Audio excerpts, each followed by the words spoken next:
আসসালামু আলাইকুম রহমতুল্লাহ। সুপ্রিয় শিক্ষার্থীবৃন্দ, মেকানিক্যাল ইঞ্জিনিয়ারিং চ্যানেলের পক্ষ থেকে তোমাদের সকলকে জানাচ্ছি আন্তরিক শুভেচ্ছা। এই ভিডিওটা তৈরি করছি অষ্টম শ্রেণীর শিক্ষার্থীদের জন্য। 2025 সালের অষ্টম শ্রেণীর গণিত বইয়ের দ্বিতীয় অধ্যায় মুনাফা এর 8 নম্বর পর্বে আজকে দেখব অনুশীলনী 2.2-এর 23, 24, 25 এবং 26 পৃষ্ঠার সমাধান। এই ভিডিওর ডেসক্রিপশনে এবং পিন কমেন্টে প্রত্যেকটি ক্লাসের প্লেলিস্টের লিঙ্ক দেওয়া আছে। এখান থেকে তোমাদের যার যে বিষয়ের ভিডিও দরকার খুব সহজেই তোমরা দেখে নিতে পারবে। দেখো 23 পৃষ্ঠার শুরুতেই রয়েছে উদাহরণ 2, বার্ষিক 10.50% মুনাফায় 5,000 টাকার 2 বছরের চক্রবৃদ্ধি মুনাফা নির্ণয় করো। ঠিক আছে, তো এখানে দেখো আমাদের চক্রবৃদ্ধি মুনাফা বের করতে হবে। এজন্য আমরা চক্রবৃদ্ধি মূলধন প্রথমে বের করেছি, তারপর সেখান থেকে আমাদের যে মেন টাকাটা ছিল মানে মূলধন বা আসল ছিল সেটা বিয়োগ করে চক্রবৃদ্ধি মুনাফা বের করেছি। ঠিক আছে, তো আমরা গত ক্লাসেই এই উদাহরণ 2 যেটা রয়েছে এটা নিয়ে আলোচনা করেছি। তাই আজকের পর্বে উদাহরণ 2 আর দেখছি না, আমরা উদাহরণ 3 থেকে আজকে আলোচনা শুরু করব। ঠিক আছে, দেখো একটি ফ্ল্যাট মালিক কল্যাণ সমিতি আদায়কৃত সার্ভিস চার্জ থেকে উত্থিত 2 লক্ষ টাকা ব্যাংকে 6 মাস অন্তর চক্রবৃদ্ধি মুনাফা ভিত্তিক স্থায়ী আমানত রাখলেন। মুনাফার হার বার্ষিক 12 টাকা হলে 6 মাস পর ওই সমিতির হিসাবে কত টাকা মুনাফা জমা হবে? 1 বছর পর চক্রবৃদ্ধি মূলধন কত হবে? দেখো দেওয়া আছে আমাদের মূলধন কত, পি সমান 2 লক্ষ টাকা, মুনাফা হার আর সমান 12%, সময় দেওয়া আছে এন সমান 6 মাস ভাগ 6 ভাগ 12 বছর, তার মানে 6 দ্বারা কাটলে 1 ভাগ 2 বছর। আমরা মুনাফা আই সমান কি জানি, পি আর এন। ঠিক আছে, সমান মান বসিয়ে দিই, পি এর মান 2 লক্ষ, আর এর মান 12/100, আর এন এর মান 1/2। তাহলে 100 দ্বারা 100 কাটলে 1, 100 দ্বারা 2 লক্ষ কাটলে 2000, 2কে 2 দ্বারা কাটলে 1, 12কে 2 দ্বারা কাটলে 6, উপরে থাকে কত 6 ইন্টু 2000, তার মানে 12,000 টাকা। এটা আমাদের মুনাফা আয়ের মান আমরা পেলাম। ঠিক আছে, তাহলে 6 মাস পর মুনাফা হবে 12,000 টাকা। প্রথম 6 মাস পর চক্রবৃদ্ধি মূল তখন কত হবে? আগে ছিল 2 লক্ষ, তার সাথে যোগ হবে 12,000, তার মানে 2,12,000 টাকা। আবার পরবর্তী 6 মাসের মুনাফা আসল কত হবে? 2,12,000 তো থাকবেই, তার সাথে দেখো 1 যোগ মুনাফার হার, তারপর ইন্টু আমাদের সময়কাল। ঠিক আছে, তার মানে কত পাচ্ছি আমরা এখানে? 2,12,000 ইন্টু 1.06 টাকা, তার মানে 2,24,720 টাকা। এখন বলতে পারো এটা কোত্থেকে কী নিয়ে আসলাম? এটা সূত্র। আমাদের সূত্র কী ছিল? এই যে আমরা কালকে এটা সমাধান করেছিলাম। আমরা কী লিখতে পারি?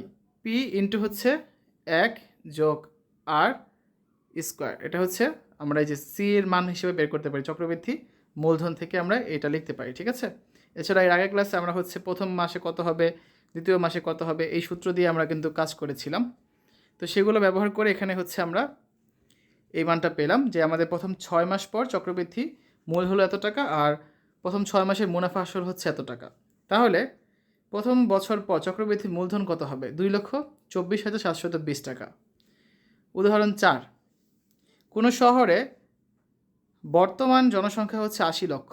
ওই শহরে জনসংখ্যা বৃদ্ধির হার প্রতি হাজারে 30 হলে 3 বছর পর ওই শহরে জনসংখ্যা কত হবে? তাহলে শহরটির বর্তমান জনসংখ্যা 80 লক্ষ, 8 দিয়ে 6টা শূন্য, জনসংখ্যা বৃদ্ধির হার 30 হলে মানে 30 ভাগ 1000 ইন্টু 100%, তার মানে কত? 3%। কারণ 1000 দ্বারা কাটলে এখানে থাকবে 10, তোমার আবার 10 দ্বারা কাটলে থাকবে এখানে 3। সময় এন সমান দেওয়া আছে কত? 3 বছর। এখানে জনসংখ্যা বৃদ্ধির ক্ষেত্রে চক্রবৃদ্ধি মূলধনের সূত্র প্রযোজ্য হবে। তাহলে সি সমান কী লেখা যায়? পি ইন্টু 1 যোগ আর পাওয়ার এন। তাহলে পি এর মান 80 লক্ষ ইন্টু 1 যোগ আর এর মান 3 ভাগ 100, আর পাওয়ার কত এখানে? 3 এতজন। তার মানে দেখো 80 লক্ষ ইন্টু লসাগু করলে কত হয়? 100 যোগ 3 অর্থাৎ 103/100 ইন্টু 103/100 ইন্টু 103/100, কারণ 3টা আছে এই জন্য আমরা 3টা লিখলাম, এতজন।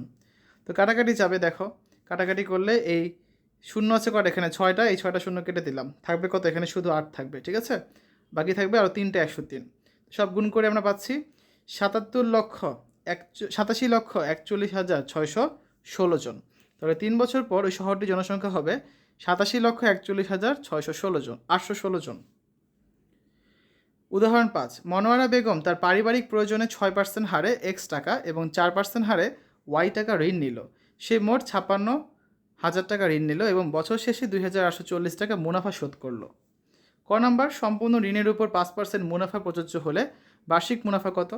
খ নাম্বার আছে এক্স এবং ওয়াইয়ের মান নির্ণয় করো, আর গ নাম্বারে আছে সম্পূর্ণ ঋণের উপর 5% চক্রবৃদ্ধি মুনাফা প্রযোজ্য হলে 2 বছর পর মনোয়ারা বেগমকে কত টাকা মুনাফা পরিশোধ করতে হবে। তো একটা করে সবগুলো সমাধান দেখি। প্রথমে দেখি ক নাম্বার, মোট ঋণের পরিমাণ পি সমান কত 56,000 টাকা, মুনাফার হার আর সমান হচ্ছে 5%, আর সময় এন সমান দেওয়া আছে 1 বছর। আমরা মুনাফা আই সমান কি জানি, পি এন আর। পি এর মান 56,000, এন এর মান হচ্ছে 1 বছর, আর আর এর মান হচ্ছে 5/100। তাহলে 100 দ্বারা কাটলে থাকবে এখানে 1, 100 দ্বারা কাটলে থাকবে 560। 560 ইন্টু হচ্ছে কত, এই যে এই 5 গুণ করলে পাচ্ছি আমরা 2,800 টাকা। ঋণের বার্ষিক মুনাফা কত, 2,800 টাকা। খ নাম্বারটা দেখবো কত আমাদের শেষ, ঠিক আছে। খ নাম্বারে কি আছে, এক্স এবং ওয়াইয়ের মান নির্ণয় করো। তাহলে দেখো আমরা কী লিখতে পারি, 6% হার মুনাফায় এক্স টাকার বার্ষিক মুনাফা কত হবে, এক্স ইন্টু 1 ইন্টু 6/100। এক্স হচ্ছে এখানে আমাদের মূল টাকা, মানে পি এন আর, পি এর মান হচ্ছে এক্স, এন এর মান সময়কাল 1 বছর, আর এর মান হচ্ছে 6%, মানে 6/100। তাহলে কত থাকে, 6 আর এক্স গুণ করলে হয় 6x, নিচে থাকে 100, 6x/100 টাকা। এটা হচ্ছে 6% হার মুনাফা এক্স টাকার বার্ষিক মুনাফা। আবার 4% হার মুনাফার ওয়াই টাকার বার্ষিক মুনাফা কত হবে, পি এর মান হচ্ছে ওয়াই, এন এর মান হচ্ছে 1, আর এর মান 4/100। তাহলে কত থাকে, 4y/100 টাকা। এটা হচ্ছে 4% হার মুনাফায় ওয়াই টাকার বার্ষিক মুনাফা। তাহলে উদ্দীপকের তথ্যানুসারে আমরা কী লিখতে পারি, এক্স প্লাস ওয়াই সমান 56,000 টাকা। কীভাবে, উদ্দীপকে কী বলা ছিল খেয়াল করো, সে 56,000 টাকা ঋণ নিল এবং মনোয়ারা বেগম তার পারিবারিক প্রয়োজনে 6% হারে এক্স টাকা আর 4% হারে ওয়াই টাকা ঋণ নিল, ঠিক আছে। এবং মোট ঋণের পরিমাণ কত, 56,000 টাকা, সেটা বলাই আছে। তাহলে আমরা কি বলতে পারি, এই যে 6x/100 এবং 4y/100 সমান কত, 56,000 টাকা বলতেই পারি আমরা, এক্স প্লাস ওয়াই মানে যে ঋণের পরিমাণ, ঠিক আছে। তাহলে দেখো এটাকে দিলাম সমীকরণ 1। তাহলে দেখো আমরা হচ্ছে 6x/100 যোগ 4y/100 সমান বলতে পারি 2,840। কীভাবে বললাম, আমাদের এক্স প্লাস ওয়াই সেটা ছিল আমাদের মোট ঋণের পরিমাণ, আর মুনাফা পাচ্ছি কত এখানে 6x/100, যেটা পেলাম এটা হচ্ছে মুনাফা, আর 4y/100 এটা হচ্ছে আমাদের মুনাফা। এই দুটো যোগ করে 2,840 টাকা হবে। এটাও প্রশ্নে বলা আছে, এই যে বছর শেষে 2,840 টাকা মুনাফা পেলো, ঠিক আছে। তাহলে এক্স আর ওয়াই হচ্ছে আমাদের ঋণ নেওয়া টাকার পরিমাণ, আর এই 6x/100 আর 4y/100 হচ্ছে আমাদের মুনাফার পরিমাণ। তাহলে এখান থেকে আমরা যদি 100 দ্বারা গুণ করি তাহলে কত পাচ্ছি আমরা, 6x + 4y সমান 2,84,000। আবার 2 দ্বারা যদি কমন নিয়ে ভাগ করি কত পাচ্ছি আমরা, 3x যোগ 2y সমান 1,42,000। এটাকে দিলাম সমীকরণ 2, এটা ছিল আমাদের সমীকরণ 1। তাহলে দেখো 1 নং সমীকরণকে যদি আমরা 3 দ্বারা গুণ করি তাহলে কত হচ্ছে, 3x প্লাস হচ্ছে 3y সমান ছিল 56,000, তো হয়ে যাবে এটা 1,68,000, ঠিক আছে। তো গুণ করলাম, গুণ করে সেই গুণফল থেকে এখন আমরা এই 2 নং সমীকরণ বিয়োগ করব। বিয়োগ করলে কী দাঁড়াচ্ছে, এই 3x কাটা যায়, 3টা ওয়াই থেকে 2টা ওয়াই বিয়োগ করব, তাহলে থাকছে কত, একটা ওয়াই। আর 1,68,000 থেকে 1,42,000 বিয়োগ করলে থাকবে 26,000। তাহলে ওয়াইয়ের মান আমরা পেয়ে যাচ্ছি 26,000। এখন এই ওয়াইয়ের মান যদি আমরা 1 নং সমীকরণে বসিয়ে দিই কত পাবো, এক্সের মান, 1 নং সমীকরণ ছিল এক্স প্লাস ওয়াই সমান হচ্ছে 56,000, ঠিক আছে। তাহলে ওয়াইয়ের মান যদি এখানে বসিয়ে দিই 26,000, তাহলে এক্স সমান কত থাকে, 56,000 বিয়োগ 26,000, তার মানে হচ্ছে 30,000 থাকবে এক্সের মান। ওকে, তাহলে আমরা এক্সের মান পাচ্ছি 30,000 আর ওয়াইয়ের মান পাচ্ছি 26,000। গ নাম্বারটা দেখো, সম্পূর্ণ ঋণের উপর 5% চক্রবৃদ্ধি মুনাফা প্রযোজ্য হলে 2 বছর পর মনোয়ারা বেগমকে কত টাকা মুনাফা পরিশোধ করতে হবে। তো গ নাম্বারটা করি, মনোয়ারা ঋণের পরিমাণ পি সমান 56,000 টাকা, মুনাফার হার আর সমান 5%, সময় এন সমান 2 বছর। এখন চক্রবৃদ্ধি মুনাফা মেনে কাজটা করতে হবে। তাহলে চক্রবৃদ্ধির ক্ষেত্রে স্ববৃদ্ধি মূল কত, পি ইন্টু 1 যোগ আর পাওয়ার এন। তাহলে 2 বছর পর মনোয়ারা ঋণের স্ববৃদ্ধি মূল কত হবে, 56,000 ইন্টু 1 যোগ আর এর মান 5/100 পাওয়ার হচ্ছে 2, কারণ 2 বছরের কথা বলা হয়েছে।